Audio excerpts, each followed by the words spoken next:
Nursing school prerequisites. The one thing keeping aspiring nurses out of nursing school, and the one thing that intimidates aspiring nurses the most. The prerequisite classes are extremely important for admission, and if you don't get high grades in these classes, your chances of getting accepted into nursing school go way down. I've personally been taking these classes for the last year, and honestly, they haven't been too bad. Now you might be saying, well, Tyler, you might just be super smart. But what if I told you it has less to do about being smart and more to do with how you're studying and how you're retaining information? Because when it comes down to it, the way you retain information and the way you study is going to determine how well you do in a class. Today, I'm going to share 5 secrets that will help you in your prerequisite nursing classes. And these tricks can go beyond nursing school. If you're a pre-dental, pre-medical, or even just a normal college student, if you apply these tips, you'll be sure to boost your GPA. So, enough said, let's get into it. Now, before I reveal these 5 secrets, we have to understand how the brain works. Because if we don't understand that, we can't understand how to boost our admission chances into nursing school. There's a section in the brain called the hippocampus, which is basically the brain's save button. Here's how the process works. When you learn something new, it first enters your short-term memory, which is like your brain's temporary workspace. If you don't do anything with that information, you'll probably forget it within seconds or minutes. But when you actively recall it, connect it to things you already know, or review it multiple times over several days, your hippocampus, the brain's memory center, starts converting it into long-term memory. While you sleep, the hippocampus strengthens these connections by repeatedly transferring the information to different parts of the brain for permanent storage. That's why the best way to study isn't by rereading notes over and over or studying endless PowerPoint slides, but by using spaced repetition and getting enough sleep so your brain can actually turn things into long-term memory. Now that we understand how the brain takes in information and converts it to short or long-term memory, we can now discuss the first study tip, which is teaching the concept. Now you might be asking, how am I supposed to teach something if I don't even know the concept myself? But hear me out. By teaching the concept, you're not only learning the process, but you're learning it in depth and you're doing what you need to do to convert that short-term memory into long-term memory. Now let me tell you a story. When I was in my second class of anatomy and physiology, I was required to teach the functional unit of the kidney, which is the nephron. Now, for those of you who don't know what a nephron is, it's basically the body's way of pushing filtrate through the kidneys, and then that filtrate is then converted to urine. As I taught this concept, I found myself making several mistakes, but that's the one thing that converts short-term memory into long-term memory is making those mistakes. When you make those mistakes, you learn the concept better rather than just skimming through PowerPoint slides or rereading notes. After about 15 minutes of teaching the nephron to someone else, I had a full understanding of how it functioned. And so teaching is one of the best ways to ingrain a concept into your head and is a sure way to help you boost your GPA overall. Now let's talk about the study habit that probably had the biggest impact on my grades, and that's active recall. When most students study, they spend hours highlighting their notes, rereading the textbook, or rewatching the lecture slides. And the problems with those methods is it tricks your brain into thinking that you're actually learning information, when really these techniques don't actually force your brain to retain anything. It's kind of like reading the answers to a test but not actually taking the test. Active recall is different because it forces your brain to actively recall information, and every time you successfully retrieve something, you're making it easier to retain that information in the future.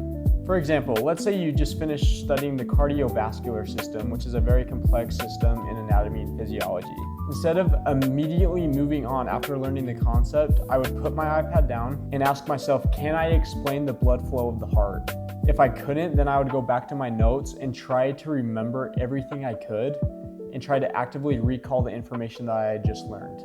One of the best ways to active recall information is to do what I'm doing right now. Literally video record yourself teaching a concept. And this is where tip number 1 comes into play, is by teaching and actively recalling information, you can train your brain to remember whatever you're learning. I also use this technique when I was studying anatomy. When I was given a diagram, instead of just looking at the diagram and seeing all the labeled areas, I would cover the labeled areas and I would try to input the correct anatomical term there. And as I did that, I was able to retain that information and was able to tell exactly where an anatomical structure was on the final test. Think of your brain as a muscle. Reading notes is like watching someone else work out. You're not actually doing the work, You're just sitting there and it might look productive, but in reality, your brain's not getting strengthened. Active recall is actually putting in the work and is the lifting aspect of the brain, which is going to help strengthen your brain and actually help you learn a concept. So the next time you study, don't just read your notes, close the book, get a piece of paper and actively recall all the information you're learning and try to fill in the gaps. And I know it's going to feel hard at first, but that means your brain is actually learning. And as you do this, it's going to boost your GPA and you're going to be able to pass the nursing prerequisites with a breeze. Now that you've learned the information through teaching and active recall, here's where step number 3 comes in, which is spaced repetition. One of the biggest mistakes I see students make is they learn a concept through active recall or teaching a concept, but then as soon as an exam or a test is finished up, it's like they forget the information and they let it go out the window. But what they're not remembering is the information you're learning in your prerequisite nursing classes are going to show up again in nursing school.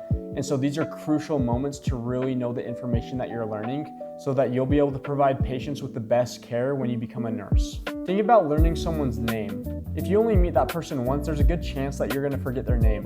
But if you were to see that person every day, there's a good chance that that name is going to become ingrained in your head and that you'll never forget it. Beneath the surface, what you're doing is spaced repetition. You're revisiting that individual's name over and over and over again, and that's why it gets ingrained in your head, and that's why you're able to retain that information.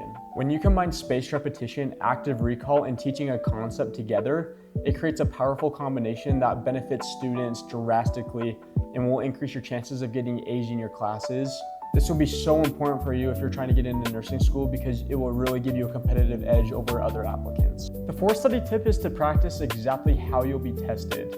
And I found this tip very useful in my first final of my anatomy and physiology class. And this is something I started doing in every class going forward because I found it so crucial. One mistake I see a lot of students make is spending so much time reviewing notes and lecture slides rather than recreating the testing environment. And especially for those students who have testing anxiety, if they've never encountered the testing environment before, then when they get to the test, they're gonna start freaking out because it's something they've never seen before, and they're gonna feel rushed.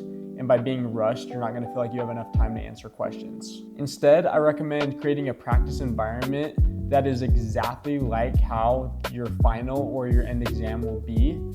And by doing that, you're increasing your odds of success drastically. Another benefit is you get comfortable with the testing format and the questions that may be on the test. And in nursing school, you're not necessarily just graded on how well you know the information, but you're also tested on your retention of that information and how to apply it into the real world on patients. By the time testing day arrives, you should feel confident about taking your test, and it should feel like you've done it several times before. Practicing under realistic conditions reduces anxiety, pushes your confidence up, and helps you perform at your best at a time that matters the most. I promise you, if you incorporate tip number 4 into your routine, you will do amazing on tests, and when you enter that testing room, you will feel confident that you are going to outperform everyone else in that room. The fifth and final tip actually isn't about studying at all. It's about protecting the organ that's doing all the work, which is your brain. A lot of students think the secret to getting good grades is just to study longer and harder, but not necessarily. They'll stay up until 2 or 3 in the morning, live off of energy drinks, and eat junk food before a test, and they expect to do well. But the problem is that your brain can't perform at its best under those conditions. Let's start with sleep. Students should be aiming for 7 to 9 hours of sleep daily to retain information at its peak level. And that's probably one of the biggest reasons why I've been able to achieve a 4.0 GPA is because I get adequate sleep every night and my brain has time to really rewire and process the information that it learned that day. The next thing is hydration. Now, your brain is made of about 75% water. And so if you're dehydrated, it can affect your focus, concentration, and even your memory. And something as simple as carrying a water bottle with you can drastically increase your chances of doing well on a test or in an assignment just by keeping your body hydrated and your brain performing at its peak level. Finally, we can't forget about nutrition. Now, it's no secret that your body needs healthy food to perform at its peak level. By eating fruits, vegetables, whole grains, adequate protein, and something I incorporate into my diet is actually creatine, because creatine has been shown to increase memory and cognitive function. And so by eating healthy, you're really boosting your chances to get good grades and to pass your nursing school prerequisites. That way you can get accepted into nursing school. If you combine everything we've talked about today, teaching the concept, actively recalling it, spaced repetition, studying like the exam, and protecting your brain, everything is going to fall into line. You are going to be so prepared for your next test or class that you have to take to get into nursing school, and you're going to be way ahead of the game when it comes to all the other applicants applying to nursing school. I promise if you incorporate these into your daily life, you too can achieve a 4.0 GPA and go from C's to A's. Thanks for watching the video. If you liked what you saw today, please be sure to hit that subscribe and like button and stay tuned for the next video.